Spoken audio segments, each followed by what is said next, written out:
Bismillahirrahmanirrahim. Assalamu alaikum, boys and girls. Welcome back to another new lesson of distance learning program. My dear students, we have been discussing this topic, solving quadratic equations by using different methods. In our today's class, we will be solving quadratic equations involving fractions, and we will also be solving some word problems related to quadratic equation. So let's start our regular lesson. So my dear students, I am your mathematics instructor. My name is Sayyid Faraz Hassan, and with me I have my team, the team of subject specialists Sir Ashraf Ali and Ms. Shabana Salman. So dear students, our learning objective for today, by the end of this lesson, you will be able to solve quadratic equations involving fractions, and we will be applying quadratic equations in the real world context. So, my dear students, our very first question for today, this is from your exercise 1D and from your school textbook 3. The difference between two positive numbers, 12 upon x plus 1 and 12 upon x equals to 1. Form an equation in x and show that it reduces to x squared plus x minus 12 equals 0. Solve this equation, hence find the two numbers. So my dear students, in this question, they are giving you the difference of two fraction that is equals to 1. You can see it in the very first line. The difference between two positive numbers is 1. Okay. And what are the two positive numbers they are giving us? They're giving us in the form of fractions 12 upon x plus 1 and 12 upon x. Now, what is the first part? They are asking us to formulate an equation and show that it reduces to x squared plus x minus 12 is 0. So, boys and girls, we need to use this difference given to us. The difference is given difference equals 1. Now, how do we get a difference, boys and girls? When we subtract the two numbers. What are the two numbers? 12 upon x and 12 upon x plus 1. Now, you need to understand one important concept here. Before subtracting the two fractions, you need to understand okay, which fraction is a bigger and which fraction is smaller. Okay? 12 upon x and 12 upon x plus 1. Now, look at these. 12 upon x and the other one is 12 upon x plus 1. I'm putting a comma in between right now. How do you know that 12 upon x is a bigger number or 12 upon x plus 1 is a bigger number? They are giving you the difference 1. It means positive 1. Okay? You get a positive difference when you subtract a smaller number from a bigger number. So you need to understand okay, which number you're going to write first and then you minus sign and then the second number. So look at this, x plus 1, look at the two denominators, x and x plus 1. Which denominator looks bigger, x or x plus 1? I'm sure it's x plus 1. So whenever you divide with a bigger number, you get a smaller answer. I'm repeating it once again. Whenever you divide with a bigger number, you get a smaller answer. So x plus 1 will give you a smaller result and x will give you a bigger result. It means that okay, this is a bigger number and this is a smaller number. All right, boys and girls, so let's make this difference. 12 upon x minus 12 upon x plus 1 equals 1. Now, what do we do now? We have the two fractions. We'll take the LCM. The LCM will be the product of the two denominators, x and x plus 1 equals to 1. Now, 12 will get multiplied with x plus 1, and this negative 12 will simply multiply with x. Now, open up the bracket and cross multiply the denominator on the other side. All right, so 12x plus 12 minus 12x equals to. 1 multiplied by x multiplied by x plus 1. What I did, I cross multiplied the denominator on the other side. Now I can see 12x with a positive sign, 12x with a negative sign. So simplify it. Open up the bracket, x squared plus x. Now, dear student, what are they asking us? Show that the equation reduces to this. We need to make this equation now. Look at this. In order to make this, what we need to have all the numbers on one side and we need to have 0 on the other side. So we'll shift the 12 on this side. 0 equals to x squared plus x minus 12. When 12 moves on this side, it becomes minus 12. Okay, or I can write it like this, x squared plus x minus 12 equals 0. That's the first answer, part 1 answer, boys and girls. What I did, I have shown that okay, x squared plus x minus 12 equals to 0. What I did, I subtracted the two numbers and I found the LCM, I simplified it, and then I found the answer as x squared plus x minus 12 is 0. That is the first part. Now the second part, they're asking us to solve this equation. All right, let's solve this part 2, solving it. Now, in order to solve it, what can we do? We can apply quadratic formula. We can apply middle term breaking method as well, but we cannot apply any identity here to factorize.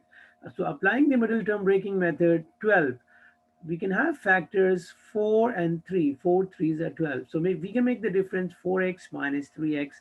So I'm writing it as x squared plus 4x minus 3x minus 12 equals 0. X common, x plus 4 minus 3 common, x plus 4 equals 0. X plus 4 again common, and we have x minus 3 is 0. Alright, dear students, now we make two columns, either or. X plus 4 is 0 or x minus 3 is 0. And then we simplify it and we get our answers as x equals negative 4 and x equals positive 3. Now look at this. What did they ask us? The difference between two positive numbers. Keep this in your mind. You need to have two positive numbers. Now you're getting two answers, one negative, one positive. When you divide this first fraction by a negative number, negative 4 plus 1 makes negative 3. You get an answer as negative 4. Likewise, this fraction 12 upon negative 4, you get an answer negative 3. So in the question, the first line, it clearly says that the two numbers are positive. So this negative number is not possible because we need to have two positive numbers, not possible. All right. So we can consider this x is equals to 3. Okay. And x equals to 3, we'll use this to find the two numbers. So the last part, finding two numbers, put these in the two fractions, 12 upon x plus 1 and 12 upon x. So when I substitute this 3 over here, I get 12 upon 3 plus 1 is 4 and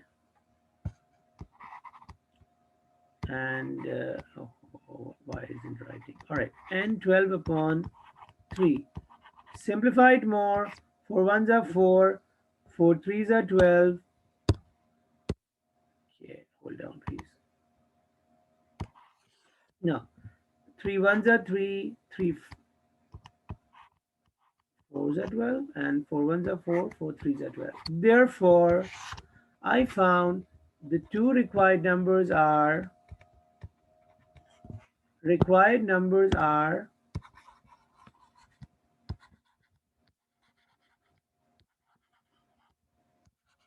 4 and 3. All right, these are the two positive numbers 4 and 3. All right, boys and girls. So when you subtract 3 by 4, you get a positive answer as positive 1. I hope the concept is clear. Let's move on to the next question after this. So, dear students, this is question number 5 of again of your school textbook. And what are they asking us? They're asking us to solve this equation. Now you see, the two denominators are x minus 1 and x minus 1 the whole square. Again, you need to understand this concept. How to find the LCM when we have such a case? The first number, the second number is the square of the first number.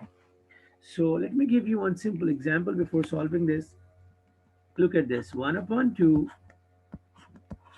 plus 1 upon 4.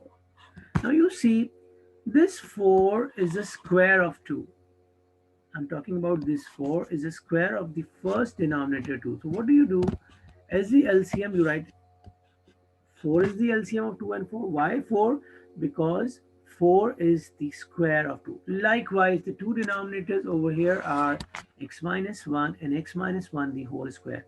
X minus 1 the whole square is the square of the first denominator x minus 1. So likewise, considering the same example on the right hand side I gave you, x minus 1 the whole square will be your LCM. All right, dear students, x minus 1 the whole square will be your LCM. Now you can simplify it.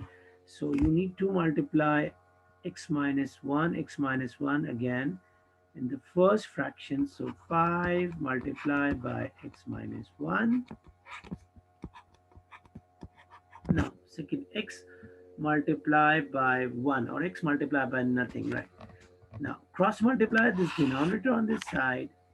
Open up the bracket, 5x minus 5 plus x equals 1 multiplied by x minus 1 the whole square. Now you can open up the bracket by applying the identity on the right hand side, whereas the left hand side numbers you can simply add them. 6x plus 5x plus x makes 6x, 6x minus 5, and open up the bracket, x square minus 2x plus 1. All right. Now, in the next step, you need to bring all the numbers on one side and make it equal to 0 so that you can apply the quadratic formula. So x square is positive here. I'm shifting these numbers, 6x minus 5 on the other side, keeping 0 on the left. So I have x square minus 2x plus 1. Moving 6x on this side becomes negative 6x. Moving negative 5 on the other side becomes positive 5. So furthermore, x square negative 8x and positive 6 equals 0. So this is the simplified quadratic equation, x square minus 8x plus 6 equals 0. So if you try out with the factorization method, that is by applying the identity or by middle term breaking method. Both the methods are not possible. You cannot apply identity, you cannot apply middle term breaking, because six ones are 6. When you make factors for 6, you will never get a product 8. Okay, because 2 3s are 6, that's it. 6 ones are 6.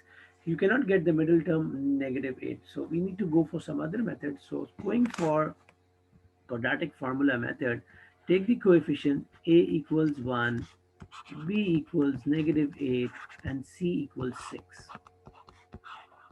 A equals 1, b equals negative 8, and c equals 6. Applying quadratic formula here, x equals to negative b. So b is already negative here, negative into negative 8 plus minus under root negative 8 square minus 4. A is 1 and c is 6. Whole upon 2 into 1. Okay, now open up the bracket. Negative and negative makes positive, plus minus under root 64. Minus 6 fours are 24, whole upon 2. All right. Furthermore, simplify it. X equals 8 plus minus root 40, because when you subtract 24 by 64, you get a difference 40 upon 2. Now, you need to use your calculator to find the square root of 40, because 40 is not a perfect square. So, when you use your calculator, dear students, you'll find that the square root 40 is 6.32 upon 2, whole upon 2, right? Now, after this, you need to make two columns. You need to simplify. X equals 8 plus 6.32 upon 2. When you add up these numbers, 8 plus 6.32 makes 14.32 upon 2. And finally, you get a result as x equals 7.16. Okay, that's the first answer. All right, dear students, moving on to the next one. X equals 8 minus 6.32 upon 2. Okay, you can find the difference by using your calculator, and it is found to be 1.68 divided by 2. You are allowed to use calculator, and finally it is found to be 0.84.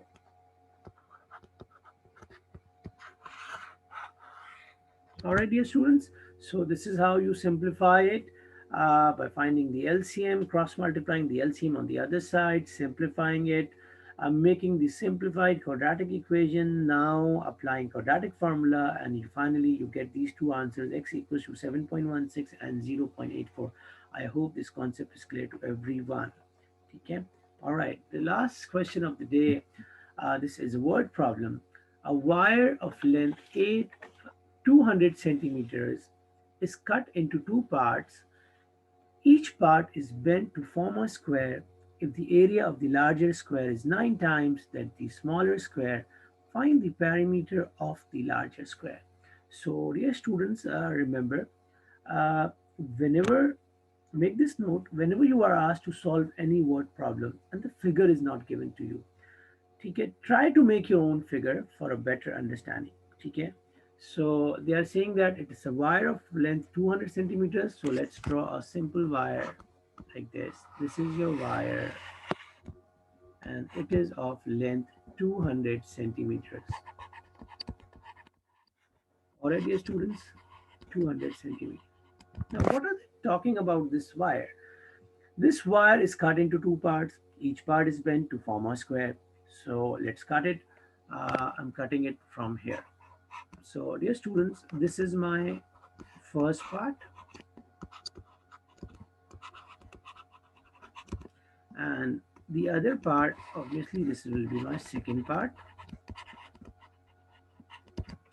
Okay, now keep one thing in mind, the sum of two parts equals to 200 centimeters.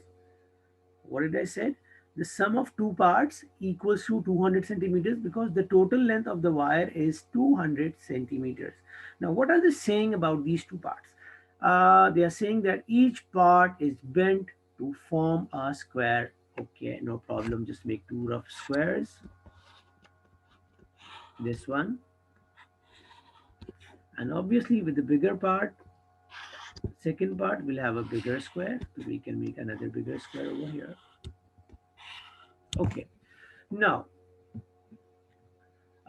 if the area of the larger square is 9 times the area of the smaller square, find the perimeter of the larger square. Okay, before talking about the areas, let's talk about the perimeter.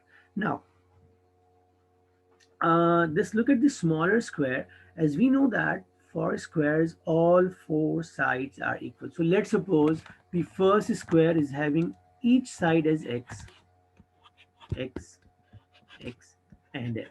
It means that the perimeter of this small square will be, when you add up the 4x, x plus x, and plus x, so your perimeter is found to be 4x. And the area, this is the perimeter 4x. and the area will be side multiplied by side, x multiplied by x, that is equals to x square. All right, dear students. Now, if the area, according to the question, if the area of the larger square is 9 times the area of the smaller square, so this is our larger square, area of this is 9 times the area of the first square, so 9 times x square. If the area of the second square, that is the bigger square, is 9x square, so what do you think? What will be the side, each side length? What will be the each side length of each side? So what can we do? In order to have this, we can take square root on the two sides, take square root. So what do we get? Each side as square root of 9x square is 3x. Or if you're getting confused, or because the a is not given to us, what can you do? You can simply assume that 9x square is the product of 3x and 3x. Okay. Okay, 9x square is the product of the two sides 3x and 3x. It means that each side is 3x, 3x, and 3x.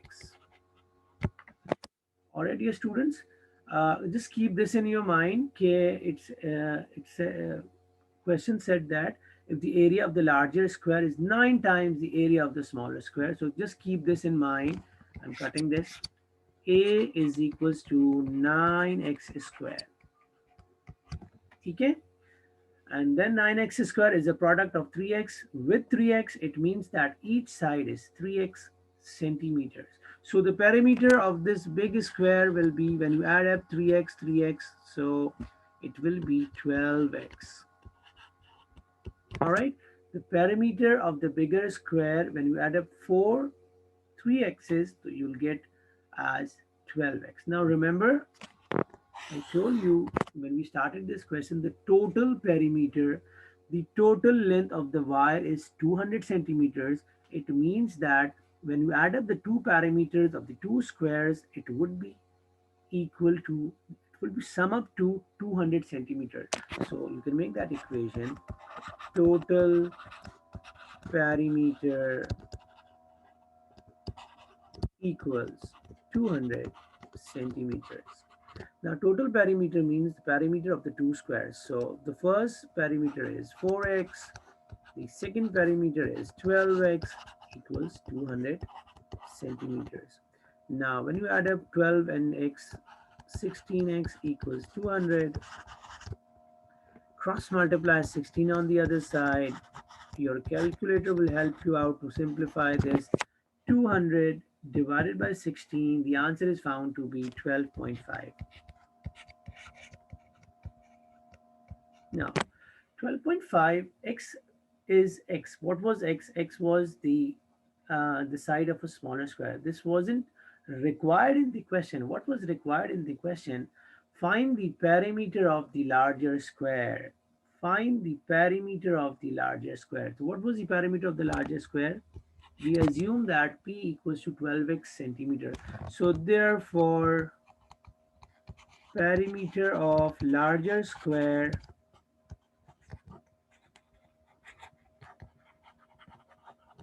equals 12x.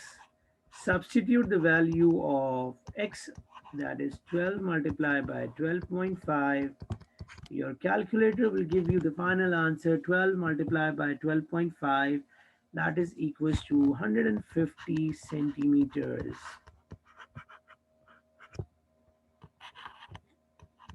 So that's the required answer. The perimeter of the bigger square, larger square is 12x. Substituting the value of x into it, 12 multiplied by 12.5, our final answer is 150 centimeters. So boys and girls, hope you enjoyed today's lesson. What did we learn today? We learned how to apply quadratic equations in the real world context. We did few word problems. Thank you, dear students. Always be thankful to Allah subhanahu wa ta'ala for all his blessings. Attempt the homework right after this lesson for a better understanding. Whatever your homework, your respective subject teachers, class teachers are giving to you, it's about that. You can make sure you do it as soon as possible. Leave a response and have a nice day. Thank you. We'll meet again very soon, inshallah. Allah Hafiz.